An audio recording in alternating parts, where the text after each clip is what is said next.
Hello everybody, welcome to week 8 of the course. We're over halfway, spring break next week, so that's exciting. I hope you guys are ready for that.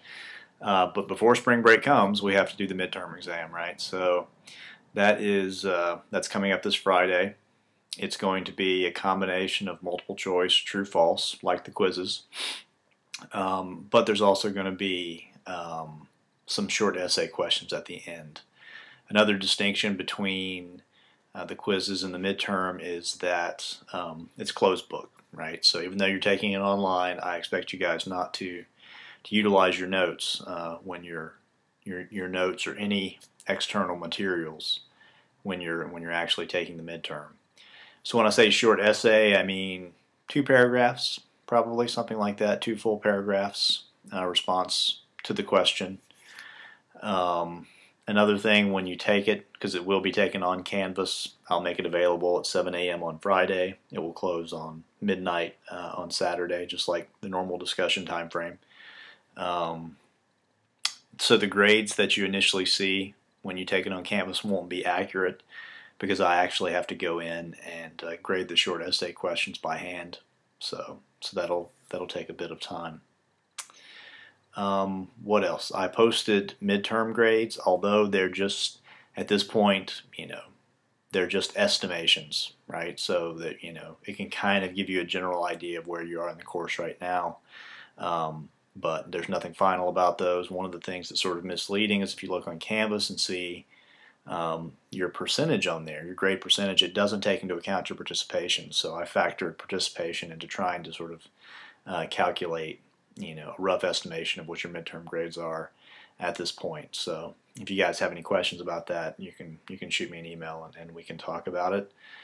Also, because this is spring break week coming up, I've decided to do no discussion this week. Now I know it's probably a stretch to say this, but I really want you guys to read the readings for this week because they're hugely important. And Lincoln is the turning point in a lot of ways in American political thought. So please read those speeches, and I'll talk about them and when we come back in sort of the intro video, just to get us up to speed on where we need to be in regards to Lincoln. If you haven't seen the movie Lincoln, I would recommend seeing that as well. It's really good. And as I was going through the stuff for this past week with Calhoun and Fitzhugh, I thought about 12 Years a Slave, which would be another great thing for you guys to watch if you haven't seen it. It's pretty harrowing to watch, but when Calhoun and Fitzhugh are saying that it's actually better to be a slave, you're in better shape. You watch that movie and you realize how ridiculous that is. Okay, so last week we were looking at Calhoun. And sort of his arguments, why the southern states should be able to maintain their own economic institutions, right? And then we also looked at excerpts from George Fitzhugh's Sociology of the South, which is just crazy, right? For the most part, most of the stuff that he's saying. I just wanted to give you guys a little taste of it to see how crazy some of the pro-slavery arguments were, right? So, but Calhoun's a different animal, right? He had some very legitimate concerns, right? And obviously, Calhoun is from South Carolina. He grew up in the South. He was a planter. He had slaves.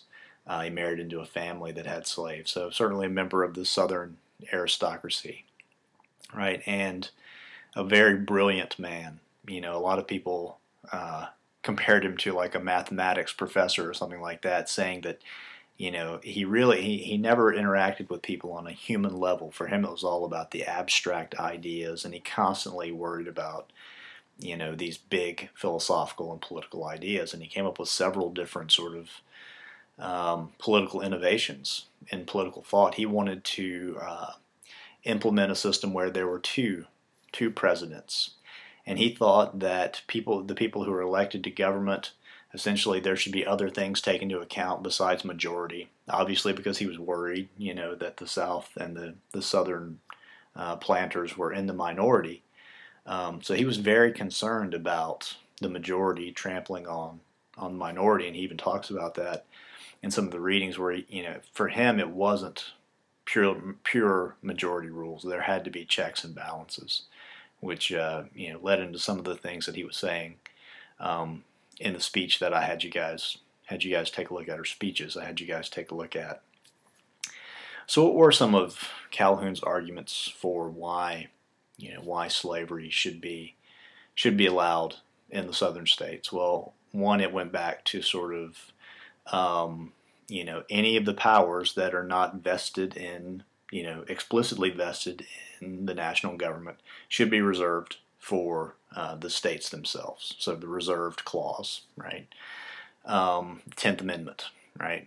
So he was saying, look, slavery, the way we conduct our business it's a domestic institution. It's an institution that's been around before the Constitution was even drafted. It was around while the Constitution was being drafted, and they didn't do anything about it then. So why should we do anything about it now, right? Why should we compromise this great system that we have set up where, the states, primarily govern their own affairs, and the national government, governs things that fall outside of the domestic purview, foreign relations, foreign relations, protection from invading powers, upholding the supreme law, the Constitution, right? So he says, and he even makes this, he makes this statement at the end, which is really interesting, when he talks about, the primary authority in the United States does not rest with the individual, which is what we often think of today, right? We think of individual liberties, and the apparatus of government was put into place to protect those individual liberties. Well, he has a very different view. He says that the true authority in the United States are the states themselves, not the individuals. And he says that, the states as collective bodies, which, if you look at the way the Constitution was ratified, makes some sense. As a collective body, they ceded their power to the federal government, right? But they did that so the federal government could protect them and protect their rights, as the states. So he really, these questions of individual liberty and stuff like that, I guess he thought that was important, but certainly not as important as the states' rights. And on the question of slavery, of course, individual liberties really didn't even apply to the slaves at that time. So when we think, well, yeah, constitutionally speaking, there's this reserved clause that says that powers that aren't explicitly given to the national government should fall to the states. And, you could also make the argument that slavery is a domestic institution, right? It's something that falls within the purview of the states themselves. So you can make that argument, but some people make the argument that, it goes against, the things that we've enshrined in the Bill of Rights, life, liberty, the pursuit of happiness, right to not be cruel and receive cruel and unusual punishment. Several of the amendments out there, right? But those only apply to U.S. citizens. And according to the Dred Scott case, which was a case that was heard when a slave was taken to a non-slave state, and in the non-slave state, the state applied for his freedom, right? And the Supreme Court actually came back and said, well, you actually don't even have the right to bring a case to the court because you're not a citizen. You're essentially your property, right? So the rights that we think that we have enshrined really during that time, at least legally speaking, certainly not morally, but legally speaking, they did not apply to the slaves. So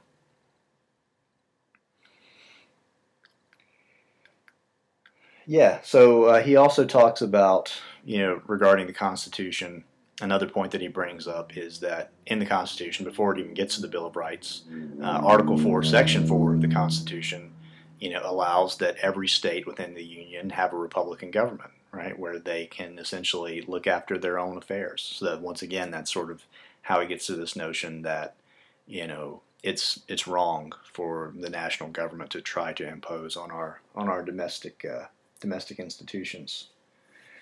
Yeah, and then of course he also makes this sort of silly moral argument saying that, yeah, well, I'm a very kind and benevolent slaveholder, right? Which is certainly an oxymoron, right? Kind slaveholder doesn't really go too well together. And then he actually goes so far to say that the slaves themselves are actually better off being enslaved, right? Because if you look at the Africans all over the world, none of them enjoy the privileges and the quality of life that the slaves currently enjoy, right? And he even said, he made this comparison because with Calhoun, a lot of it was this division between North and South, right? And we had the two very different economic models. In the North, you had the capitalists, who were employing people for very cheap labor, right? And then you had, in the South, you had the agrarian system, where you had the plantations and the slaves and the masters and things like that, and the planters. But two very different ways of life, right? But Calhoun actually went on to say that the slaves are in better shape in the South. They're treated better than the workers who are paid, extremely low wages, working for, less than minimum wage and awful, working conditions. The slaves are actually, better treated than the laborers in the North, right? So interesting. Some people tried to take that idea to mean that somebody actually took the point of saying, well, if that's true, are you saying that it would be better off if the people in the laborers in the North were slaves as well, right? And Calhoun was never really, willing to actually take that step, but Fitzhugh was, right? He actually, the crazy guy actually took on the idea that, yeah, it's slavery's great here, so why don't we extend it to the North and other portions of the United States, right? Which kind of goes along with his wacky wacky ideas. But he took, in a sense, he took Calhoun's statements about the laborers, in the North, who, even though they were free, were worse off than the slaves. He took that to its logical conclusion, which shows sort of the holes in Calhoun's argument. So Calhoun was very concerned. Another issue with this, of course, was representation in the government, right? So Calhoun was very concerned because when the government started, 1776, right after that, or when the United States was actually formed, there was sort of equal parts northern states and equal parts southern states for the most part, right? But after that, the North and the South both grew pretty fast, but the North was outpaced because of the capitalist system. There were a lot of immigrants coming to the North, very industrialized. They needed to constantly have more people coming in to keep the industry going. The North actually grew, whereas the Southern economy was a little bit more stable, right? It didn't need quite as more self-contained, so it wasn't growing at the same rate. So over time, the North was actually they were gaining influence over the South and people, right? So it started off sort of equal, but gradually over the first 50 to 100 years, the North sort of started eclipsing the South in population and in money, right? In capital, since they were the capitalists, right? But yeah, so the influence was already starting to swing towards the North. And then when we get into the westward expansion, of course, that's when the question comes up, well, are the states that we move westward, are they going to be considered free states or slave states, right? And this led to the Missouri Compromise, which laid out a certain, boundary where, below it, could be slave states to a certain point, and then above it, we're going to be the free states, right? And